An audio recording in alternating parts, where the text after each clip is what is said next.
The athlete 3 Ps: persistent pursuit of perfection. When you go into the weight room, or really just any training environment, there is definite benefits in quality of movement. Focusing on perfection on the eccentric, smooth accentuation phase and a violent contraction, just focusing on those movements and not just slopping through the reps. I think we get this idea of like, I'm just going to get the work done.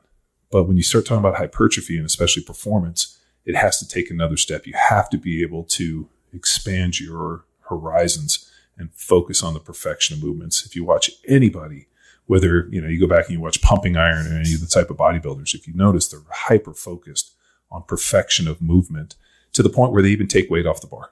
Mm-hmm. People are like, those guys train light. I'm like, yeah, but look at the quality of their movements. It's why they use a ton of machines, because they don't have to necessarily think about the ranges of motion. They don't have to think about the bar pathway.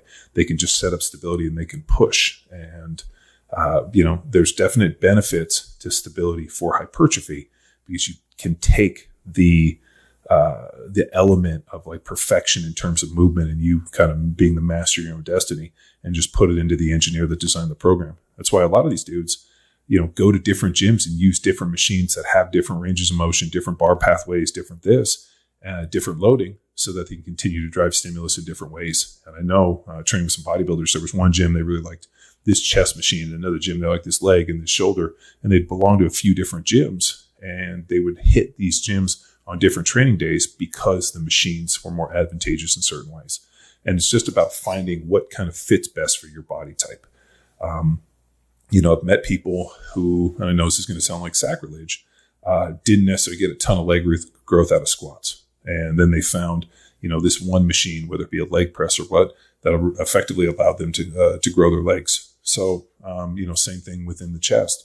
I've seen a lot of people find accessory movements with different chest presses outside of the bench press. So I think it's just being creative and figuring out, hey, this is how I'm set up. These are my anthropometrical ratios. This is what my movement looks like. And then finding different movements that fit within your body type. Yeah. And as a garage gym athlete that doesn't have access to the machines, there's plenty of movements that are programmed that provide you that opportunity to hit different muscle groups and finding your groove as an athlete. But still that overarching theme, we don't need machines. We can still build athletes that are muscular, sure, jacked as fuck. Okay. I believe it.